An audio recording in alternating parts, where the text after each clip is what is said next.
Hoe groot is jy? Ek bedoel nie, hoe groot is jy nie, ek bedoel, hoe groot is jy? Is jy groter as die etikette wat mense om jou hang? Is jy groter as daai etikette wat jy om jouself hang? Is jy groter as die gedaantes van al die verkooste geleenthede wat 3 uur in die oggend by jou spook? En hier kom 'n bammer. Is jy groter as jou swakste besluit? Daai besluit waaroor jy skaam voel, daai besluit wat jy voel asof jy vir jare nog gaan weghardloop vir daai besluit. Elia loop eendag vir Elisa sy opvolger raak. Daai een wat 2 keer meer wonderwerke sou doen as hy. Maar, en dis 'n baie groot maar, waar tref hy hom aan?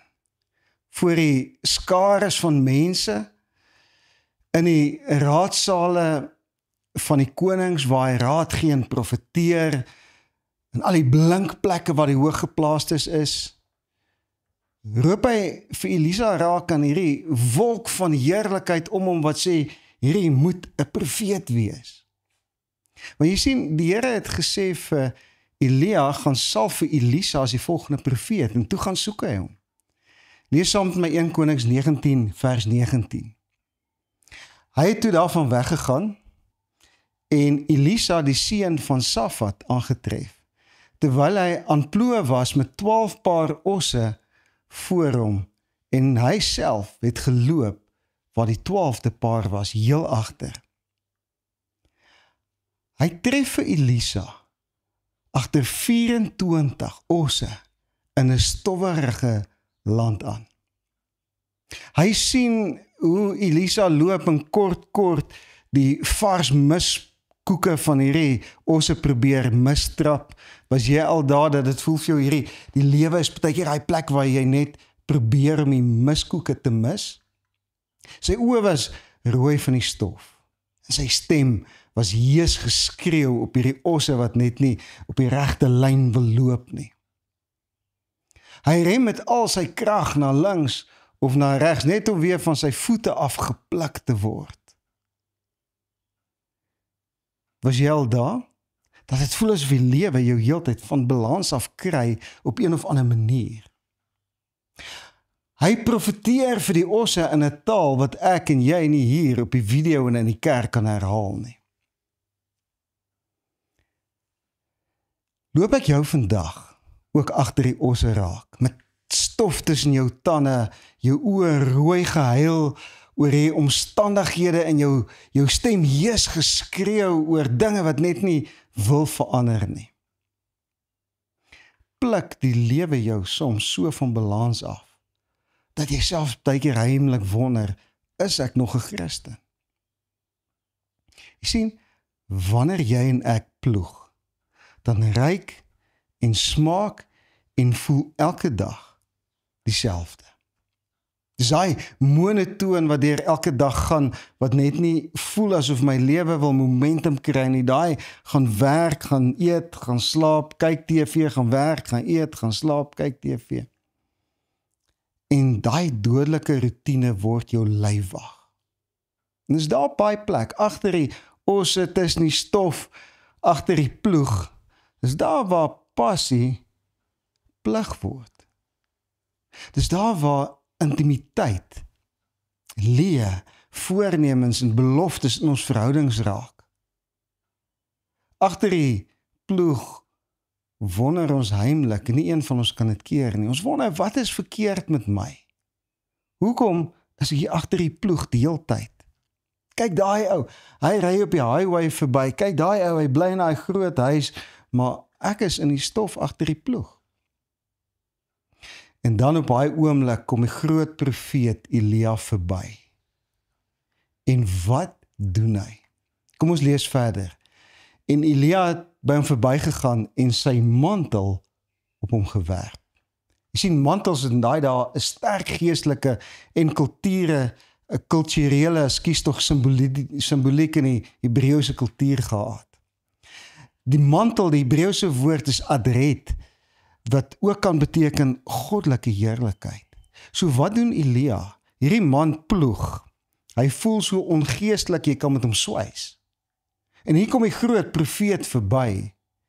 En waar ek en jy in die teenwoordigheid van groot manne van die Here wil wegkwyn en kyk na ons eie foute, kom hierdie man van God en hy gooi sy mantel, sy goddelike heerlikheid aderet, gooi hy oor hierdie ou se skouers in die stof. Nie die ou wat voor die koning staan nie, nie die ou wat voor die skares profeteer nie, die ou wat ploeg met stof tussen sy tande terwyl hy die mishope probeer dodge.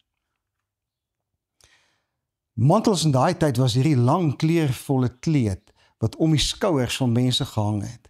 En dit was 'n simbool van status, autoriteit en identiteit. 'n Mantel het gesê, waar pas jy in die samelewing af? Die Romeine het in daai tyd vir boemelaarsmantels opgegooi wat gesê het, hierdie ou is 'n boemel, help hom net, gee hom geld. Hy beteken niks vir die samelewing nie. Dit het ook sy identiteit bepaal. Dit het hom laat voel na niks nie, na 'n victim, soos die Engelsman sê. In die stof voel status, autoriteit en identiteit maar min. Is jy al by daai plek gewees waar jy voel, ek is agter hierdie 24 osse. Ek het geen status meer oor in die lewe nie. My autoriteit teenoor my kinders is daarmee heen en oor my identiteit wil ek nie eens praat nie. Maar mantel het 'n geestelike betekenis gehad ook. Dit het verwys na roeping, na die salwing van die Here en na geestelike krag op iemand se lewe. Toe Elisa net stof proe, geen salwing of geen geestelike krag voel nie, gooi Elia die mantel oor sy skouer. Dit voel vir jou en my asof hy mantel nie daar hoort in die stof nie. Die mantel hoort op die skouers van 'n profeet. Baie keer het iemand dalk al vir jou gesê, die Here het 'n plan met jou lewe, dan dink jy, dude, jy het nie gesien al die stof waarna ek elke dag staan nie. Jy weet nie hoe laat stof jou voel nie. Is dit moontlik dat die teenwoordigheid van die Here op ons skouers kan rus en kan kom, wanneer ons net die stof van omstandighede tussen ons tande proe en probeer afsluk met 'n droë mond? Dit hang eintlik net af van watter juk op jou skouers is. Matteus 11 vers 29 sê Jesus die volgende woorde, en ek is seker uit hierdie prentjie wat ek nou vir jou geskets het hy in gedagte gehad of iets soortgelyk toe hy dit gesê het. Hy sê, neem my juk op julle en leer van my. Want ek is sagmoedig en nederig van hart, en julle sal rus vind vir julle siele. Want my juk is sag, en my las is lig. Nadat daai heerlikheid, daai mantel geland het op die skouers van Elisa, doen hy 'n baie interessante ding, en die heerlikheid van die Here, al verdien ons dit nie, ons doen interessante dinge wanneer dit in ons lewe inkom. Hoor wat sê vers 21. Toe draai Elisa om en gaan slag 2 osse. En met die juk het hy die vleis gebraai. Dit is baie belangrik. Hy het die osse gaan slag, daai goed wat vir hom moes voorsien het hy gaan slag, en toe het hy daai juk gevat, en hy het vleis gebraai, en hy het dit vir sy werkmense gegee om te eet. En daarna het hy saam met Elia gegaan. Soms sê die Here vir jou en my, ek het 'n plan met jou lewe, en dan hou ons aan ploeg. Oor die jaar sê hy weer, ek het 'n amazing toekoms vir jou, en dan hou ons net aan ploeg. En niks verander nie. En hierdie man, toe die roeping van die Here in sy hart val, het 'n baie interessante ding gedoen. Voordat jy die profeet volg, verbrand jou juk. Voordat jy die vryheid wat die Here vir jou het, kan ingaan, is daar 'n juk wat jy moet verbrand. Voordat jy eers kan dink aan die amazing roeping en plan wat hy met jou lewe het, is daar 'n juk wat jy moet brand. Het jy al gehoor, is hierdie ouens, hulle sê baie keer vir jou, as ek eendag daai deal doen of daai deal doen, gaan ek vir die Here en vir die kerk dit of dat gee, en dan gebeur dit nooit nie. Want jy sien, hulle het die visie gevat, die heerlikheid het geval, die roeping van die Here het op hulle skouers geval, maar hulle het nie gegaan en jukke verbrand nie. Die Jy sien toe hy die juk brand, toe brand hy dit wat hom vasgemaak het. Daai woord juk is 'n baie interessante woord in Hebreëus. Dit beteken om op te lyn, die jukke het die osse opgelyn. Daar's jukke in jou, op jou en my skouers, wat ons oplyn met die samelewing en wat almal van ons verwag. Miskien is daar jukke wat jy moet verbrand. Miskien is daar verwagtinge wat jy en ek moet offer. Hy brand dit wat hom vasgemaak het. En ek weet hier is 'n kort woord vandag, want ek wil begin afsluit. En ek wil vandag vir jou in die oë kyk en vir myself in die oë kyk. En ek wil sê, iewers in jou en my lewe is daar jukke wat ons moet brand.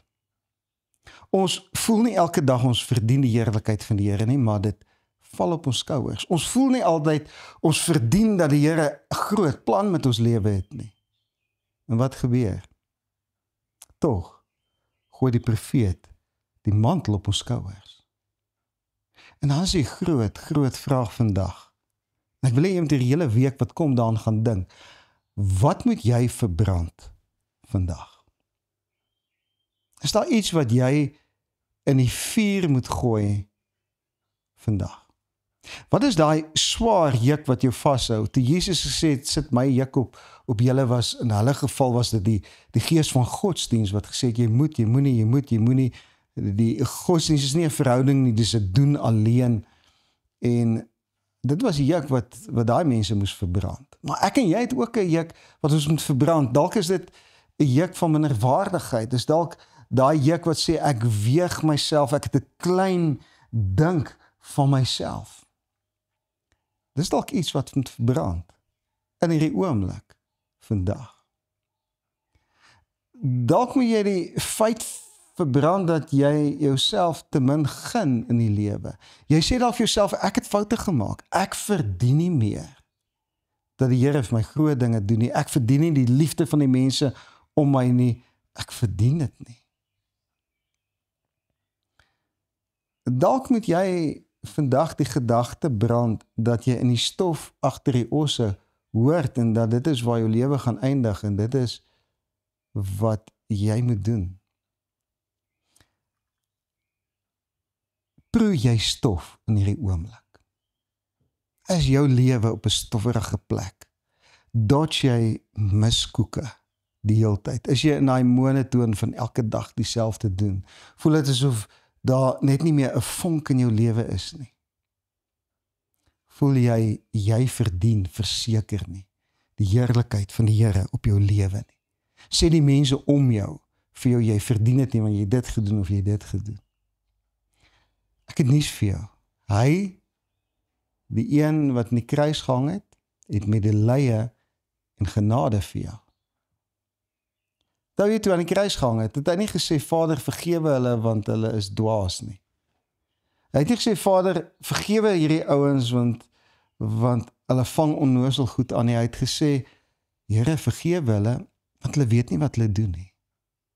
Haal hulle van die hoek af, want hulle is nie bewus van dit wat hulle doen nie. En jy moet dalk jouself vandag van die hoek afhaal, want soms voel dit asof ons nie bewus is van dit wat ons doen nie. Hy is dood in die kruis, sodat jy kan leef hier op aarde. En dit is een van die laaste sinne wat ek wil hê, jy moet hoor vandag. Hy is dood dat jy moet kan leef, en daar is iets wat jy moet kan afgooi. Die vraag is wat? En ek wil hê, jy moet vandag daai juk op jou skouers, maak nie saak of dit siekte is, wat mense sê, wat ook al dit is, enigiets wat jou beperk, jy vandag kom, en jy moet dit voor sy troon kom sit. Dit beteken nie, alles gaan in 'n oomblik verander nie. Dit beteken net, jy hoef dit nie meer saam te dra nie. Jy kan 'n nuwe juk opsit, en wanneer jy daai nuwe juk opsit, dan gaan die krag wat wonderwerke doen in jou lewe verander. En ons weet altyd die grootste wonderwerke gebeur oor tyd. Dit is nie net vingersklap nie. Kom sit wat ook al. Jou juk is vandag voor sy troon. Hy het genade met jou, en hy wil jou nog 'n kans gee. Hy is aan jou kant. Hy is lief vir jou, al is niemand anders nie. Kom ek bid saam met jou. Vader, ek wil elke persoon wat vandag na my geluister het, en saam my na u woorde geluister het, wil ek seën met die wysheid om die juk af te gooi. Ek wil elkeen seën met die sterkte, om te sê, ek gaan opstaan vandag. Ek is vandag op die plek, waar ek regop gaan loop met my ken in die lig, en ek gaan nie een oomblik meer hierdie juk, wat my wil in die stof laat staan die hele dag, saamdra nie. Dankie dat u vergifnis volledig is, en dankie dat die tweede kanse beter is as die eerste kans. En ons eer u daarvoor in die naam van Jesus. Amen. Gaan hierdie week in, geniet elke oomblik,